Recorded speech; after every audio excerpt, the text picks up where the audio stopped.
English की Bible में अच्छा लिखा है और ज्यादा।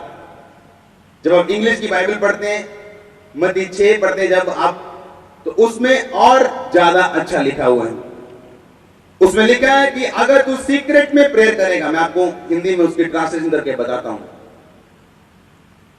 इन secret and thy father which seeth in secret shall reward thee openly. उसमें लिखा, हिंदी में लिखा कि जब तेरा पिता तुझे गुप्त में देखता है प्रार्थना करते, वो तुझे प्रतिफल देता है। क्या देता है?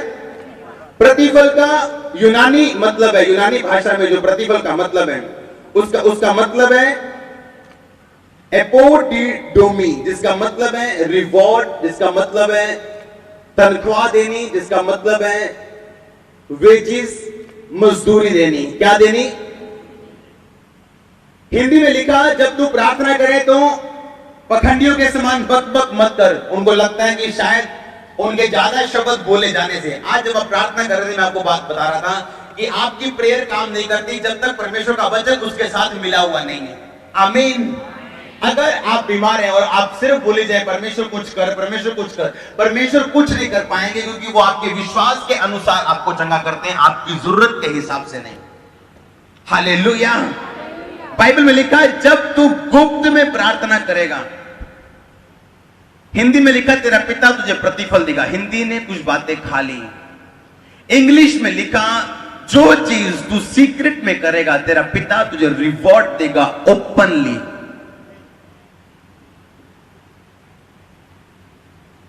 रूथ ने कुछ बातें सीक्रेट में की थी परमेश्वर के साथ। आपको पता है रूथ के माता पिता यानी उसके सास सहुरा कहां से आए थे? बोलो यहूदा से। कहां से? यहूदा का मतलब क्या था? प्रशंसा। यहूदा का मतलब क्या है? यानी वो प्रशंसा में थे परमेश्वर की।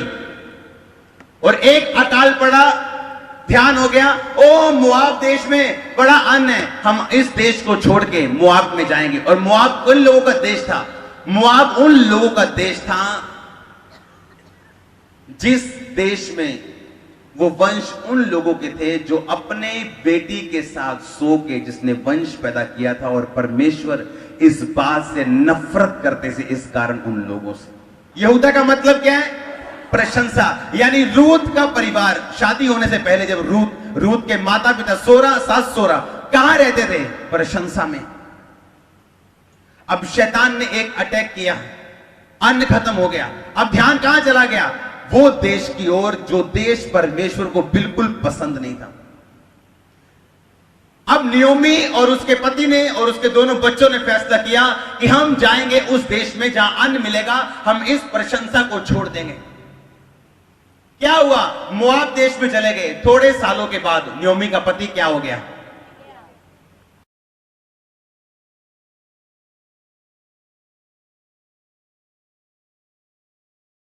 नियोमी और उसका पति कहां रहते थे? प्रशंसा में, यानी यहूदा में। क्या पड़ा? अकाल पड़ा।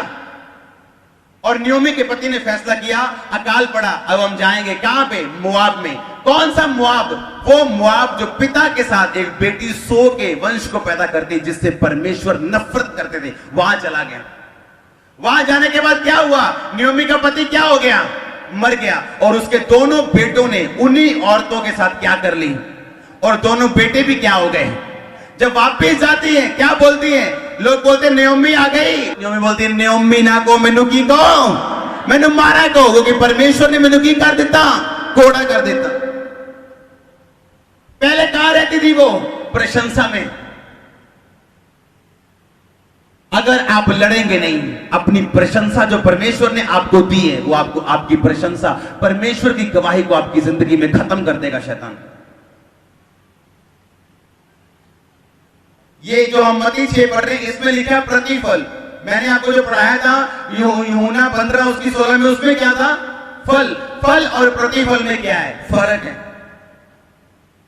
फल का मतलब है कार्पोस। कार्पोस का मतलब है जो वचन हरपाजो यानी हरपेट से लिया गया, जिसका मतलब यह है कि जब तू परमेश्वर तुझे चुनता है, तूने फल लेके आना है बाय फोर्स। अब बाय फोर्स कैसे? कि अब रूथ के जो नियोमी थी, उसके पति का ये कारण था, उसके पति को ये करना चाहिए था, बाय फोर्स उसे उसी देश में रहना चाहिए था जरा सा बिजनेस डाउन हुआ, अब शराबियों के साथ संगति करने के लिए हम तैयार हैं। जरा सा फाइनेंस ढीला हुआ, अब हम चोरी करने के लिए भी तैयार हैं, डाका मारने के लिए भी तैयार हैं। जब तक हम प्रशंसा में थे, जब तक परमेश्वर की सारी सप्लाई आ रही थी, पैसा आ रहा था, हम प्रशंसा कर रहे थे। लेकिन जैसे ही पैसा आना बंद हुआ, अब हम मोआब देश में जाने के लिए तैयार हैं। ये जानते हुए भी कि परमेश्वर मोआबियों से नाराज है और परमेश्वर नहीं चाहता मोआब के देश में जाएं। परमेश्वर नहीं चाहता हम पुरानी आदतों में जाएं। परमेश्वर नहीं चाहता हम उन लोगों के साथ संगति करें जो ऐसे हैं, मोआब के जैसे। हालेलुया। आपकी प्रशंसा जो शैतान छीनना चाहते हैं, आप प्रशंसा में रहते हैं। इस टाइम आपको परमेश्वर ने गवाही दी है, आपको परमेश्वर ने बरकत दी है, आपको परमेश्वर ने चंगाई दी है। अब शैतान उसको छीनना चाहता है, उसको आपसे लेना चाहता है, ताकि आपकी प्रशंसा को वो फिर से मिट्टी में मिला सके। और प्रॉब्लम अटैक नहीं है, प्रॉब्लम अन्न का ना होना नहीं है, प्रॉब्लम परमेश्वर की अन आज्ञाकारिता का होना है आपकी जिंदगी में। क्या अगर रूथ का पति, उस उद्यमी का पति अगर ये विश्वास करता है कि कोई बात नहीं, अगर अन्न नहीं है तो, लेकिन मैं उस पापी देश में नहीं जाऊंगा, तो क्या परमेश्वर इंतजाम ना करते? बोलो, ना करते? ऊंची आवाज में, क्या वो ना करते इंतजाम? अगर आप अपनी प्रशंसा के लिए नहीं लड़ेंगे तो परमेश्वर आपके लिए कुछ नहीं करेंगे। अगर आप अपनी गवाही के लिए नहीं लड़ेंगे तो परमेश्वर भी आपके लिए कुछ नहीं करेंगे। फल लेने का मतलब बाय फोर्स, मतलब बाय के आराम से। परमेश्वर ने कहा तूने मुझे नहीं चुना, मैंने चुना है, पर अब तू फल लेके आएगा, मैं ये चाहता हूं। और फल आता है बाय फोर्स। आपको फोर्स लगानी है। मैं उस देश में नहीं जाऊंगा, मैं उस इलाके में नहीं जाऊंगा, मैं अपने उस पाप के पुरानी दुनिया में वापस नहीं जाऊंगा जहां से मैं आया हूं, जहां परमेश्वर जिस चीज से नफरत करते मैं वो कभी नहीं करूंगा। कितने मेरी बात को समझ रहे हैं? आपने जो वचन पढ़ा मत्ती का, पंजाबी की बाइबल, पर जात जे तू प्रार्थना करे ता अपनी कोठड़ी विच वड़, अपना बूहा भेड़ के अपने पिता तो जड़ा गुप्त विच प्रार्थना कर, तेरा पिता जड़ा गुप्त विच देखदा है तेनू फल देवेगा। कितने मेरी बात, पंजाबी हिंदी इसमें थोड़ा सा कटिंग कर दी उन्होंने। इंग्लिश में लिखा तेरा पिता जो तुझे सीक्रेट में देखेगा, प्रेयर करते हैं, तुझे पब्लिकली ओपनली रिवॉर्ड देगा सबके सामने। अब प्रॉब्लम क्या है?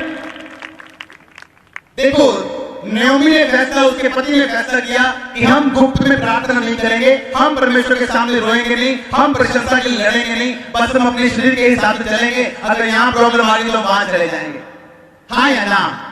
पर रूथ जो ये बात जानती थी कि उसका पति मर गया, ससुर मर गया, जिसकी जेठानी वापिस चलेगी, वो एक बात जानती थी कि मैं वापिस जा सकती हूँ। नयोमी ने कहा जा चली जा, मेरे पास बेटा नहीं है, तो शादी नहीं होगी तेरी। रूथ जानती थी मैं वापिस जाऊंगी तो सभी देवी देवताओं को मानना पड़ेगा, यहोवा परमेश्वर वहां नहीं मिलेगा, मुझे अपने पति को फॉलो करना पड़ेगा, अपने सास ससुर को फॉलो करना पड़ेगा, अपने समाज को फॉलो करना पड़ेगा। अगर मैं यहोवा को मानना चाहती हूँ तो मुझे रूथ के साथ, मुझे नयोमी के साथ रहना, अपनी बूढ़ी सास के साथ रहना है, चाहे दुख आए, चाहे तकलीफें आए। बोझ उसकी जिंदगी में आया, आपके साथ ऐसा होगा यीशु मसीह के नाम में। कौन था बोझ? अमीर आदमी, वो आदमी जिसको सब अपनाना चाहते हैं लेकिन किसी के हाथ नहीं आ रहा। किसके हाथ आता है वो? रूथ के हाथ, जिसमें परमेश्वर का क्या था? फेवर था और अनुग्रह था। प्रॉब्लम ये नहीं है कि आपकी शादी नहीं होगी, प्रॉब्लम ये है फेवर आप पे नहीं, परमेश्वर का अनुग्रह आपकी जिंदगी में नहीं।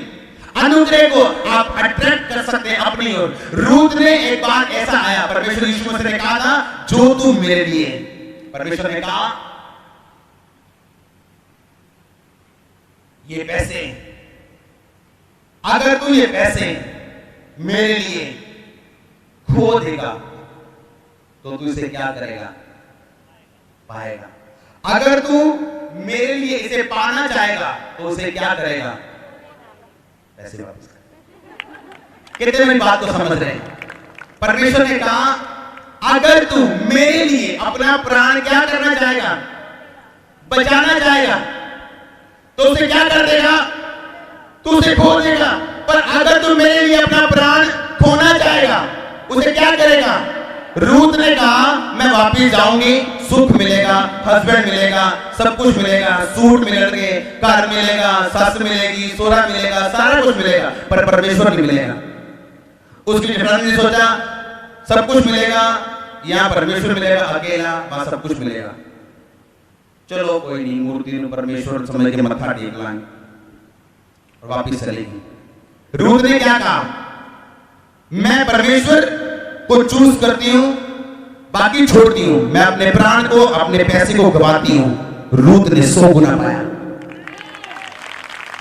आज प्रॉब्लम क्या है, आज लोग लड़ने के तैयार नहीं, जरा सी प्रॉब्लम आई अपनी परिस्थिति के सामने झुक गए। यहूदा यानी प्रशंसा, अपनी प्रशंसा जो प्रभु ने आपको दी है उसके लिए आपको लड़ना पड़ेगा। अगर आप उसको अपनी जिंदगी में बनता हुआ देखना चाहते हैं, ठहरा हुआ देखना चाहते हैं, मेंटेन देखना चाहते हैं, उसके आगे बढ़ो,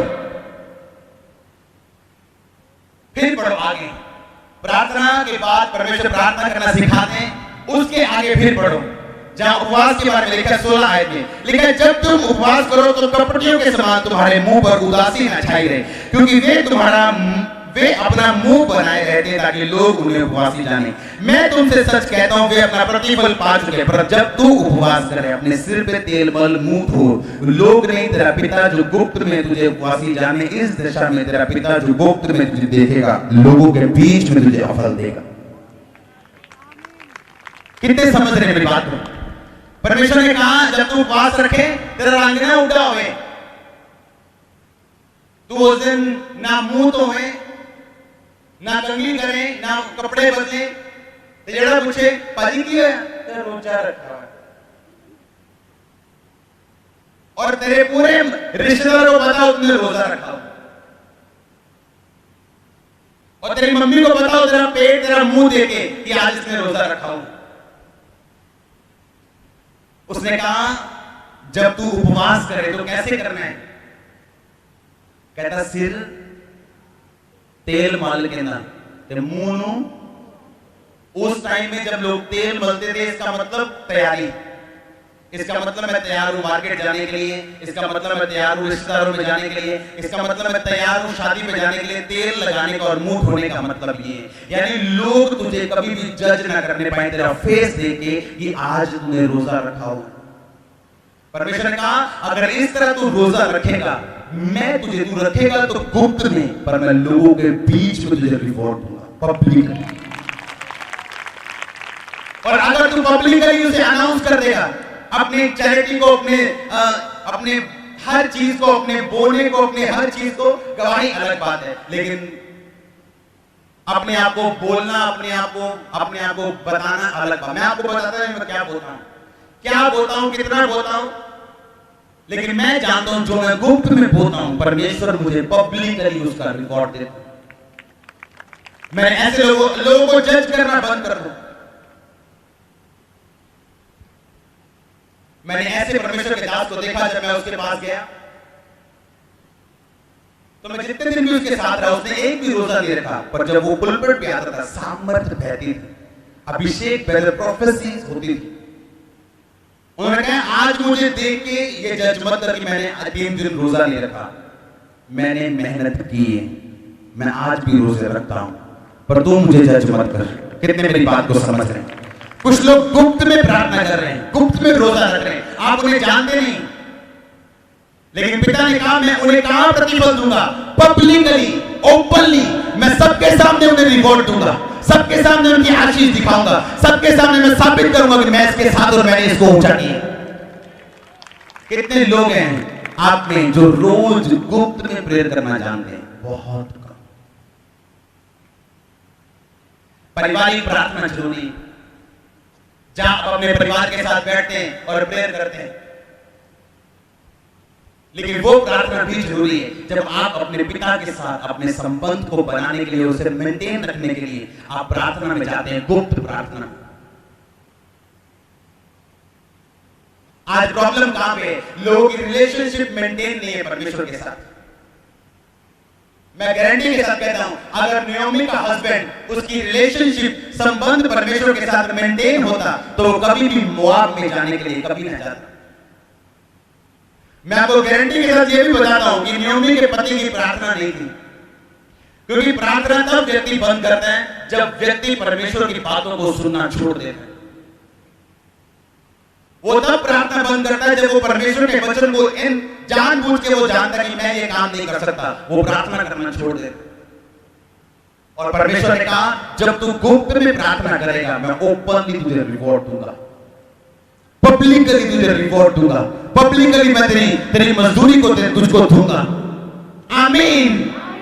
और लिखा जब तू गुप्त में रोजा रखेगा, लोग नहीं समझेंगे तुमने रोजा रखा है, तेरी तैयारी वैसी होगी, तू दिखता ही ऐसा होगा, तेरी एनर्जी वैसी होगी, पर लोग नहीं समझेंगे तुमने रोजा रखा है, क्योंकि वो रोजा तेरा मेरे सामने होगा। कितने मेरी बात को समझ रहे हैं? उसने कहा फिर मैं, जो लंबे लंबे वस्त्र पहनने वाले शास्त्री और फरीसी जब वो रोजा रखते थे सबको बताते थे मैंने रोजा रखा हुआ, आज हमारा शुक्रवार का रोजा है, आज हमारा शुक्रवार का रोजा। लेकिन जब प्रार्थना करते थे सिर्फ सड़कों के मोड़ पे खड़े होकर प्रार्थना, घर जाके कोई प्रार्थना नहीं।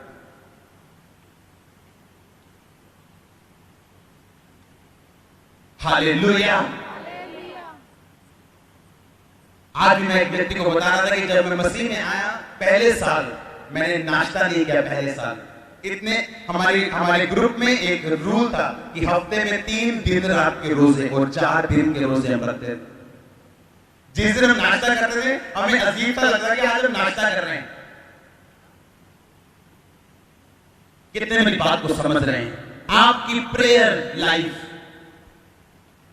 कहां है? आपकी प्रेयर लाइफ कितने घंटे आप प्रेयर करते हैं? कितनी देर आप परमेश्वर की हुजूरी में बैठे रहते हैं? आप में से बहुत सारे लोग ऐसे जो अब तक अकेले प्रार्थना नहीं करते, गुप्त में गए नहीं परमेश्वर के सामने, तो ओपनली पब्लिकली आपके रिश्तेदारों, आपके कलीसिया, आपके समाज में वो आपको रिवॉर्ड कैसे दे? बाइबल का वचन कैसे पूरा होगा आपकी जिंदगी?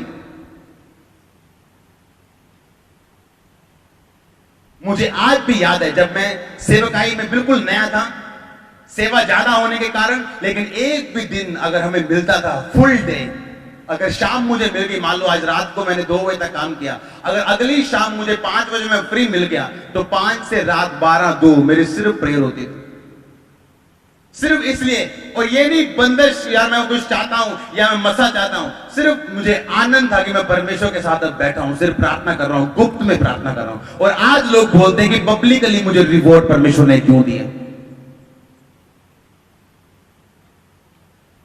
हालेलुया। आपको यह बात समझनी, हर ग्रेट मैन और ग्रेट वुमेन के पीछे उसकी प्रार्थना, सीक्रेट प्रार्थना, उसकी सीक्रेट प्रेयर वाली लाइफ है जिसने उसको बनाया। हालेलुया। रूथ यही बात जानती थी, उसने परमेश्वर को चुना, अपने संबंध को मजबूत किया। आप देखते हैं कई बार, हम देखते हैं कई बार एक व्यक्ति जो मकान बनाता है, एक व्यक्ति जो ठेके लेता है, एक व्यक्ति जो बिजनेस करता है, एक व्यक्ति जो क्लाइंट बनाता है, आप देखते हैं कई बार कि उसका काम नहीं चलता। इसका मतलब यह नहीं कि उसको काम मिला नहीं। मान लो मैंने इस भाई को काम दिया, ये मिस्त्री है, ठेकेदार है, या आरओ कंपनी का कोई मालिक है, मैंने इसको बोला कि आपने ये काम करना है। इसने काम कर दिया पर मुझे तसल्ली नहीं हुई, क्योंकि इसने अपनी रिलेशनशिप मेरे साथ बिल्ड नहीं की, सिर्फ काम किया और पैसे ले लिए। अगली बार मैं उसे बुलाऊंगा या नहीं बुलाऊंगा? अगर आप बड़ी बड़ी कंपनियां देखें और उनकी शुरुआत देखें, आप एक बात देखेंगे, उन्होंने अपने कस्टमर्स के साथ अपनी रिलेशनशिप्स को बिल्ड किया। चाहे पहले पहले उनको कम फायदा हो, कम उनको मार्जिन मिले, लेकिन फिर भी कस्टमर बनाने के लिए उन्होंने बहुत कुछ किया है। और आज वो कंपनी जब ऊपर है, हम बोलते हैं वो ऊपर क्यों है? कितने मेरी बात को समझ रहे हैं? उसी तरह परमेश्वर है।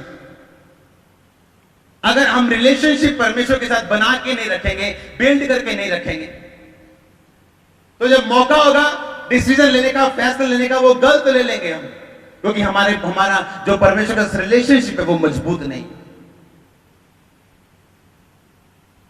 इस मसीह जिंदगी में सब कुछ बाय फोर्स है, याद रखना। जहां आप फोर्स लगाना बंद कर देंगे, वो हिस्सा आपका कमजोर होना शुरू हो जाएगा। सेवकाई बाय फोर्स है, आपको पहले कुछ भी महसूस नहीं होगा, कि मैं ऐसे जाऊंगा, ऐसे बढ़ूंगा, या ऐसे ऐसे भी होगा, कुछ नहीं। आपको बाय फेथ चलना है। सेम प्रोफेसी है, सेम हीलिंग है, बाय फेथ आपको आगे बढ़ना है। मैं क्या कह रहा हूं आपको प्रैक्टिकली, बाय फेथ आप प्रोफेटिक अनॉइंटिंग में जा सकते हैं, बाय फेथ आप हीलिंग अनॉइंटिंग में जा सकते हैं, लेकिन उसके लिए लंबी तैयारी है। आपको गुप्त में प्रेयर करनी और बाय फेथ विश्वास के साथ आपको रोज रोज चलना है। मैं बार बार आपको बोलता हूं, अगर आप वचन से प्रेम नहीं करते आप कभी प्रोफेसी नहीं कर सकते। अगर आप वचन से प्रेम नहीं करते आप कभी भी चंगाई नहीं कर सकते। पहला प्रेम आपका वचन के साथ चाहिए। जो दिन वचन के साथ शुरू होगा 10 गुना फल लेके आएगा। कितनों को पता है, पिछले हफ्ते मैंने बोला था, दीवारों पे लिखो अपने घरों में। आपको बाय फेथ चलना है। विश्वास, ये विश्वास की लाइन है, ये विश्वास की मसीह जिंदगी है आपकी। अगर आप दिखावा करेंगे प्रार्थना का, आप कुछ नहीं पा सकते। परमेश्वर ने पता क्यों कहा बक बक मत कर। हाय प्रभु मर गया, हाय परमेश्वर ऐ क्यों हो गया, ओ क्यों हो गया। परमेश्वर कहता बक बक क्या कर, मत कर। आपकी प्रेयर अगर आप परीक्षा में, तो कैसी होनी चाहिए कि परमेश्वर, पौलुस ने आपने अपने दास के द्वारा बाइबल में लिखा है कि तू ऐसी कोई परीक्षा में मुझे नहीं डालेगा जो मेरी सहने से बाहर हो, और साथ साथ तू निकास भी करेगा कि मैं अपनी परीक्षा से निकल चुकूं। मैं तेरा धन्यवाद करता हूं कि तू मुझे मेरी परीक्षा से बाहर निकालेगा और अपनी महिमा के साथ इस्तेमाल करेगा। यह आपकी प्रार्थना होनी चाहिए। और आपकी प्रार्थना कैसी? हाय प्रभु मैं दशवंत देना, हाय प्रभु मैं प्रेयर करता, मेरे ना है क्यों हो गया, मैं ना हूं परमेश्वर, मेरे नहीं ऐसा क्यों है, इन्हें चंगा मैं मारी जाऊं। फिर लास्ट में शैतान आपको मरने के लिए बोलेगा, और आप वो कभी नहीं ले पाएंगे जो परमेश्वर आपको देना चाहता है। क्योंकि वो फेथ, आपको पता है प्रोफेटिक मिनिस्ट्री मुश्किल मिनिस्ट्री, क्योंकि आपको हर वक्त परमेश्वर के साथ कनेक्टेड रहना पड़ता है। उसी कनेक्शन की वजह से आप परिवार में भी हमेशा वचन के बीच में रहते हैं, आप मार्केट जाते हैं वचन के बीच में रहते हैं, आप जिस जगह भी जाते हैं परमेश्वर के वचन में हमेशा बीच में रहते हैं। वीडियो को अपने दोस्तों के साथ जरूर शेयर कीजिएगा और इस वीडियो में कमेंट करके हमें लाजमी तौर पर बताइएगा कि आने वाले वक्त में आप किस तरह की वीडियोस देखना पसंद करते हैं।